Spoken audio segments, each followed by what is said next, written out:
This channel does not promote any violent, harmful, or illegal activities. All content provided by this channel is meant for an educational purpose only. হাওড়ার আলমপুরে বিধ্বংসী আগুন, সেই আগুনে মৃত্যু হলো একজনের। 116 নম্বর জাতীয় সড়ক সংলগ্ন আলমপুরে একটি থার্মোকলের কারখানায় ভয়াবহ আগুন। আগুনে পুড়ে মৃত্যু হলো আকাশ হাজরা নামে এক শ্রমিকের। সেই ছবি এক্সক্লুসিভলি টিভি9 বাংলায় দেখতে পাচ্ছেন। হাওড়ায় ভয়াবহ অগ্নিকাণ্ড, আলমপুরে একটি থার্মোকলের কারখানায় আগুন, পুড়ে মৃত্যু হলো আকাশ হাজরা নামে এক শ্রমিকের। হাওড়া থেকে আমাদের প্রতিনিধি সুব্রত টেলিফোন লাইনে রয়েছেন, এই ঘটনা সম্পর্কে আরো বিস্তারিত জানাবেন। এত বড় দুর্ঘটনা কি করে ঘটলো সুব্রত? দেখো দীপ, একেবারে দুপুর 3:30 নাগাদ এই অগ্নিকাণ্ড ঘটে। অর্থাৎ এই যে আলমপুরের 116 নম্বর জাতীয় সড়ক সংলগ্ন যে থার্মোকল তৈরির কারখানা, অর্থাৎ থার্মোকলের যে থালা বাটি এসব তৈরি হয়, সেই কারখানায় হঠাৎ করে বিধ্বংসী অগ্নিকাণ্ড ঘটে এবং ঘটনাস্থলে একে একে 6টি দমকলের ইঞ্জিন আসে। তবে আগুন নিয়ন্ত্রণে আসলেও পরবর্তীকালে দেখা যায় কারখানার ভিতরে এক শ্রমিকের অগ্নিদগ্ধ মৃতদেহ উদ্ধার করে পুলিশ। এবং যেটা জানা যাচ্ছে, হাওড়ার উলবেরিয়ার তুলসীবেরিয়ার বাসিন্দা এই 18 বছরের বয়সী আকাশ হাজরার মৃতদেহ উদ্ধার হয়েছে এবং সেই মৃতদেহ উদ্ধার করে তাকে ময়নাতদন্তের জন্য পাঠানো হয়েছে। তবে এই মুহূর্তে আগুন কিন্তু পুরোপুরি নিয়ন্ত্রণে এসেছে। তারপরেও কিন্তু এই ভয়াবহ অগ্নিকাণ্ডে মৃত্যু ঘটেছে এক শ্রমিকের, এমনটাই বলা যায়। সুব্রত, অনেক ধন্যবাদ তোমাকে, নজর রেখো। সেটা তো এই মুহূর্তে আমরা বলতে পারবো না। আমরা এরপরে দরকার পড়লে আমরা ফরেন্সিক করব, ফরেন্সিকের জন্য আমরা চিঠি দেবো। ফরেন্সিক টিম এসে ফরেন্সিক করলে বোঝা যাবে যে কীভাবে আগুন লাগবে। আর ইঞ্জিন এখনও পর্যন্ত আমরা মেক পাম্প 6 করেছি, 6টা ইঞ্জিন বলেছি। ফায়ার এখনও পর্যন্ত আন্ডার কন্ট্রোলে রয়েছে, স্প্রেড করার চান্স নেই। পরে খবরে নজর রাখবো। ট্যাংরায় গাড়ি রাখা নিয়ে বচসার এক ব্যক্তির মৃত্যু হলো। ট্যাংরায় মথুরবাবু লেনে দুই ব্যক্তির মধ্যে বচসা, সেখান থেকে হাতাহাতি ধস্তাধস্তি। বচসা চলাকালীন এক ব্যক্তি পড়ে যান, তাকে হাসপাতালে নিয়ে যাওয়া হয়। সেখানে ওই ব্যক্তিকে মৃত বলে ঘোষণা করা হয়। এখনো পর্যন্ত যা আপডেট, অভিযুক্তকে আটক করেছে পুলিশ। ট্যাংরায় গাড়ি রাখা নিয়ে বচসা, সেই বচসার জেরে মৃত্যু হলো এক ব্যক্তির। ট্যাংরার মথুরবাবু লেনে দুই ব্যক্তির মধ্যে হাতাহাতি ধস্তাধস্তি। বচসা চলাকালীন এক ব্যক্তি পড়ে যান, তাকে হাসপাতালে নিয়ে যাওয়া হলে ব্যক্তিকে মৃত বলে ঘোষণা করা হয়। একদম ঘটনাস্থল থেকে এই মুহূর্তে আমাদের সহকর্মী সুপ্রিয় রয়েছেন। সুপ্রিয়, এই বচসাকে মানে একটা পার্কিং নিয়ে এত বড় একটা বচসা, যে বচসায় একজনের প্রাণ চলে গেল, ঠিক কি ঘটেছিল, কি অভিযোগ? দীপ, দেখো, এখনো পর্যন্ত পুলিশ সূত্রে আমরা ঠিক এটাই জানতে পারছি যে বাইক এবং একটা পণ্যবাহী গাড়ি পার্কিং করাকে কেন্দ্র করেই কিন্তু বচসার সূত্রপাত। আর সেই বচসা থেকে হাতাহাতি। আমার ক্যামেরা পার্সন পিকু এই মুহূর্তে যে বাইকটি দেখাচ্ছে, অরুণ কুমার গুপ্তা নামের এই যুবক, সে কাটা মোবিলের ব্যবসা করে এবং এই বাইকে করেই সে বিভিন্ন জায়গা থেকে মোবিল নিয়ে আসে।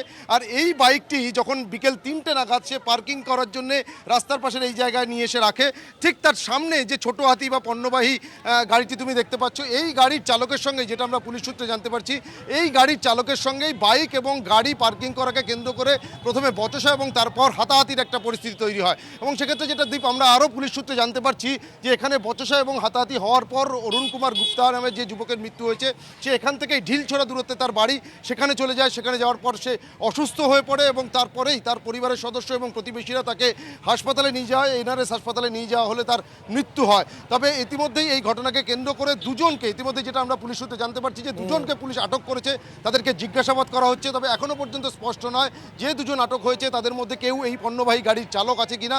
এবং তার পাশাপাশি পুলিশ ঘটনাস্থল এবং আশপাশে যে সমস্ত সিসি ক্যামেরা রয়েছে সেগুলো খতিয়ে দেখছে। এলাকায় কিন্তু একটা উত্তেজনা এখনও রয়েছে, আর সেই জায়গা থেকে পুলিশ মোতায়েন করা রয়েছে যাতে কোনো রকমভাবে কোনো অপ্রীতিকর পরিস্থিতি তৈরি না হয়। স্থানীয় যারা বাসিন্দারা রয়েছেন তাদের সঙ্গে কথা বলে কিন্তু ঠিক কী পরিস্থিতি তৈরি হয়েছিল, অর্থাৎ কেউ প্রত্যক্ষদর্শী আছে কিনা এবং এই পার্কিংকে কেন্দ্র করেই কি দুজনের মধ্যে বচসা নাকি এর পেছনে অন্য কোনো কারণ রয়েছে, সেই বিষয়গুলো স্পষ্ট হতে চাইছেন তদন্তকারী আধিকারিকরা। তবে দুজনকে এখনো পর্যন্ত আটক করে এই যে যুবকের অস্বাভাবিক মৃত্যুর ঘটনা, সেই ঘটনাতে জিজ্ঞাসাবাদ চলছে, এমনটাই আমরা পুলিশ সূত্রে জানতে পারছি।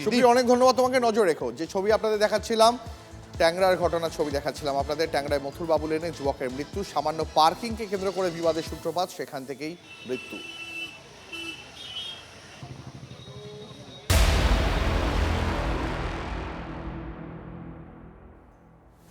এবার দেখাবো আপনাদের নিউ টাউনের নারায়ণপুরে শুট আউটের ঘটনায় শাসক দলের দুই গোষ্ঠীর মধ্যে চাপানুতোর তুঙ্গে।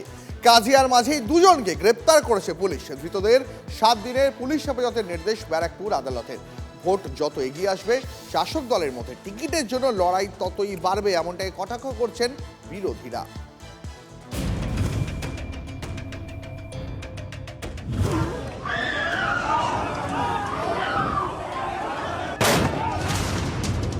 শুক্রবার তৃণমূলের গোষ্ঠীদ্বন্দ্বে রণক্ষেত্রের চেহারা নিয়েছিল রাজারহাটের নারায়ণপুর। প্রকাশ্যে ভরদুপুরে পিস্তল নিয়ে দাপাদাপি, বাঁশ লাঠি নিয়ে তাণ্ডব চলে। সামনে এসেছে সিসি ক্যামেরার ফুটেজ। সেই ফুটেজ দেখে সাজিদ খান ওরফে ছোটু এবং মোহাম্মদ তাজ নামে দুজনকে গ্রেফতার করেছে নারায়ণপুর থানার পুলিশ। তবে গুলি চালানোর ঘটনায় এখনও ধরা পড়েনি মূল অভিযুক্ত শেখ আজাদ। ঘটনার সূত্রপাত বৃহস্পতিবার। দলীয় মঞ্চ থেকে বিধাননগর পুরসভার চেয়ারম্যান সব্যসাচী দত্তর অনুগামী বলে পরিচিত হাজী ইসরার আহমেদকে মির্জাফর বলে আক্রমণ করেছিলেন তৃণমূল বিধায়ক তাপস চট্টোপাধ্যায়। ভাড়া করা লোকগুলোকে যারা করেছেন, যারা থাকে না, তাদের তো দোষ দেবো না, দেবো সেই সব মির্জাফরকে যারা এখানে থেকেও মির্জাফরই করে। আমি তাপস রাজি 45 বছর রাজনীতি করি, কে কোন জায়গায় যাচ্ছেন, কোন হোটেলে যাচ্ছেন, কোন ডিংসে কি কথা বলছেন, সবটাই আমার কাছে কানে আছে। তার 24 ঘন্টার মধ্যেই সেই হাজী ইসরার আহমেদ ও তার ছেলে আজাদ বাবাকে লক্ষ্য করে গুলি চালানোর অভিযোগ। সব্যসাচী অনুগামীদের পার্টি অফিসে ভাঙচুর, রাস্তায় ফেলে মারধর। এলাকার কুখ্যাত দুষ্কৃতী শেখ আজাদ ও তার দলবলের বিরুদ্ধে গুলি চালানোর অভিযোগ ওঠে। এই ঘটনায় তুঙ্গে চাপানুতর। কাল থেকে তাপস রাজি আসেন, উনি কেমনি আসবেন? উনি গুন্ডা বাহিনী পাঠিয়েছেন, লজ্জার মধ্যে উনি কেমনি আসছেন? বলছেন আমার 3 নম্বর ওয়ার্ড হাট আছে, হ্যাঁ, তো হাটের জায়গা তো ঝামেলা হচ্ছে, হ্যাঁ, গুলি চলেছে, আসেনি কেন? ঈদের কারোর বাড়িতে গিয়ে আমি যদি গেলে তার বাড়িতে গুলি চলে, আমার মনে হয় তারা কোন ধর্ম অবস্থান করেন আমি জানি না। গ্রেপ্তারের দাবি করছে দুষ্কৃতীদের, এবং হ্যাঁ, তারা দুষ্কৃতী, এটা নিয়ে কোনো দ্বিমত নেই। এই সংঘর্ষ আদতে এলাকা দখলের লড়াই বলে কটাক্ষ বিরোধীদের। পয়সা তোলাতুলি নিয়ে গন্ডগোল, কে কোন এলাকায় মাল তুলবে, পয়সা তুলবে, এদের তো আছে, তো ছাড়া কিছু নেই। দেখেছেন কোনো বিধায়কদেরকে সুন্দর বক্তব্য রাখবো, ভালো কিছু করব, এই ধরনের কিছু ভালো কিছু করার জন্য কোনো কম্পিটিশন নেই। যত ইলেকশন এগিয়ে আসছে টিএমসি নেতাদের মধ্যে টিকিটের জন্য মারামারি চলছে। আমাদের খড়গপুরেও চলছে, কে টিকিট পাবে, টিকিট মানে নেতা, এমএলএ মানে পয়সা। এই যে ফর্মুলা টিএমসি তৈরি করে দিয়েছে, তার জন্য হয়তো মারামারি হচ্ছে।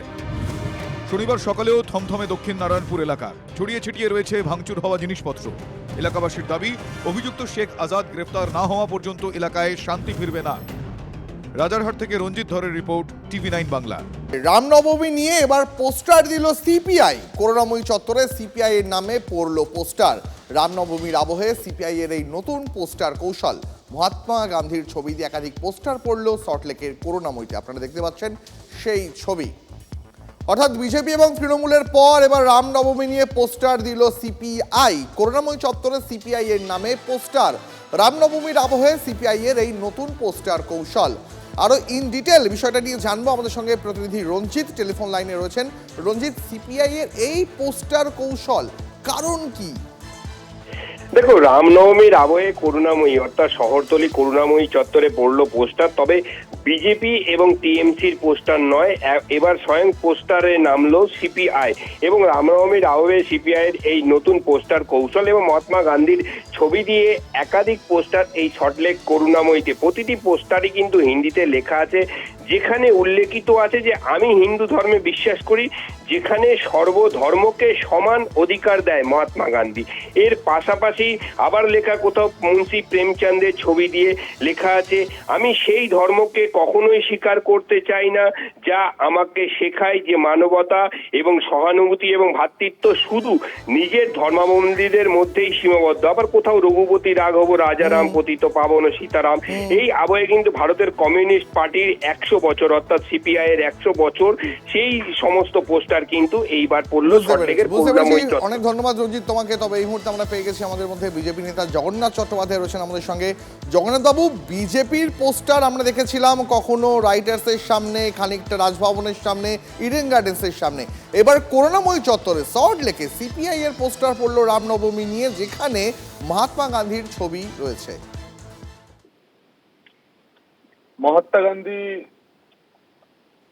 বারবার রাম রাজত্ব প্রতিষ্ঠার কথা বলেছিলেন। এই রাম রাজত্ব হচ্ছে সুরাজের প্রতিষ্ঠা। ভারতীয় জনতা পার্টি তাদের জন্মলগ্ন থেকে দেশে এবং পশ্চিমবঙ্গে তো বটেই এই রাম রাজত্বের প্রতিষ্ঠার জন্যই ভগবান শ্রী রামচন্দ্রকে স্মরণ করে রামনবমীর দিন শোভাযাত্রা করে। অনেকে আমাদেরকে সেই কারণে ধর্মান্ধ রাজনীতি, বিভাজনের রাজনীতি, সাম্প্রদায়িক রাজনীতি ইত্যাদি বলে থাকে। এবং তার মধ্যে সবচেয়ে বেশি সুর চড়াতেন যারা, তারা হচ্ছেন এই কমিউনিস্টরা, বামপন্থীরা। কিন্তু পশ্চিমবঙ্গের রাজনীতিতে তাদের প্রাসঙ্গিকতা হারিয়ে, ভারতবর্ষের মধ্যেও রাজনীতিতে প্রাসঙ্গিকতা হারিয়ে আজকে সিপিআই, ভারতের কমিউনিস্ট পার্টি, ভারতীয় কমিউনিস্ট পার্টি না, ভারতের কমিউনিস্ট পার্টি, যারা কিনা আন্তর্জাতিকতাতে বিশ্বাস করে, যারা কিনা রামকৃষ্ণ পরমহংস থেকে বাকি সবাইকে নানা কটূক্তি এক সময় করেছেন, রামকৃষ্ণ পরমহংসকে কটূক্তি করা সিপিআই এখন যদি রামের পথেই আসেন তাহলে অতীব শুভ লক্ষণ। এবং ভারতীয় জনতা পার্টি তো সেটাই চায় যে সনাতনী বাঙালি, হিন্দু বাঙালি, হিন্দি ভাষাভাষী বাঙালি প্রত্যেকেই রাম নাম জপ করবে, রাম রাজত্ব প্রতিষ্ঠা করবে এবং এই জবন প্রেমী সরকারকে তাড়াবে। বেশ বেশ, আপনাকে অনেক ধন্যবাদ। কথা বলছিলাম বিজেপি নেতা জগন্নাথ চট্টোপাধ্যায়ের সঙ্গে। এই পোস্টারে ধর্মীয় সহনশীলতার বার্তা দিয়েছে সিপিআই। এবার পরে খবরে নজর রাখি। রামনবমীর দিনই বিজেপির প্রতিষ্ঠা দিবস, আর এই দিন থেকেই সংগঠনকে মজবুত করতে এবার তৎপর হয়ে উঠল পদ্ম শিবির। 26-এর আগে সংগঠনকে কার্যত ঝাঁকুনি দিতে একগুচ্ছ কর্মসূচি বিজেপির। কি হবে? প্রতিষ্ঠা দিবস উপলক্ষে 8-9 এপ্রিল রাজ্যের সমস্ত বিধানসভা এলাকায় সম্মেলন হবে। 10 থেকে 14 এপ্রিল গ্রাম চলো কর্মসূচি নিয়েছে বিজেপি। আর কি নেওয়া হয়েছে? এক একটি গ্রামে 10 ঘন্টা কর্মসূচি বিজেপি নেতাদের। গ্রামের বিশিষ্টজনদের সম্মানিত করা হবে বিজেপির তরফে। গ্রামেরই একটি বাড়িতে মধ্যাহ্নভোজ সারবেন বিজেপি নেতারা। তৃণমূল স্তরে সংগঠনকে আরও মজবুত করতে এবার মরিয়া এবং তৎপর হয়ে উঠল গেরুয়া শিবির। আর এই মুহূর্তে একটা আপডেট দেবো আপনাদের। বাংলার চাকরিহারাদের সঙ্গে ফোনে কথা বললেন রাহুল গান্ধী। যোগ্য চাকরিহারাদের পাশে থাকার বার্তাও দিলেন কংগ্রেস সাংসদ। আরো বিস্তারিত এই বিষয়ে জানবো। টেলিফোনে প্রদীপ্ত কান্তি রয়েছেন আমাদের সঙ্গে। প্রদীপ্ত, দেখো শুভঙ্কর সরকার আজকে রাজ্যের 5 জন চাকরিহারাকে নিয়ে তিনি রাহুল গান্ধীর সঙ্গে দেখা করেন এবং সেখানে যা জানা যাচ্ছে, অন্তত শুভঙ্কর সরকাররা যে কথা জানাচ্ছেন তা হলো রাহুল গান্ধী এই 5 জন শিক্ষকের মাধ্যমেই এ রাজ্যে যারা চাকরি হারিয়েছেন আর তাদেরকে বার্তা পাঠিয়েছেন যে কোনোভাবেই এই যারা যোগ্য প্রার্থী রয়েছেন তারা যাতে চাকরি না হারান এবং তাদের পাশে তিনি সর্বতোভাবে থাকবেন, এমনটাই জানানো হয়েছে প্রদেশ কংগ্রেসের সভাপতির তরফে। এবং রাহুল গান্ধী তিনি দীর্ঘ সময় 5 জন শিক্ষকের সঙ্গে কথা বলেন, ধৈর্যের সঙ্গেই তিনি সকলের সঙ্গে তাদের কথা শোনেন এবং চাকরি প্রার্থীদের তরফে এই যে গোটা পরিস্থিতিটা এতদিন ধরে তাদের সঙ্গে কি ঘটেছে, কি কারণে আপাতত নজর রাখা। অনেক ধন্যবাদ তোমাকে। বাংলা চাকরিহারাদের সঙ্গে কথা বললেন রাহুল গান্ধী।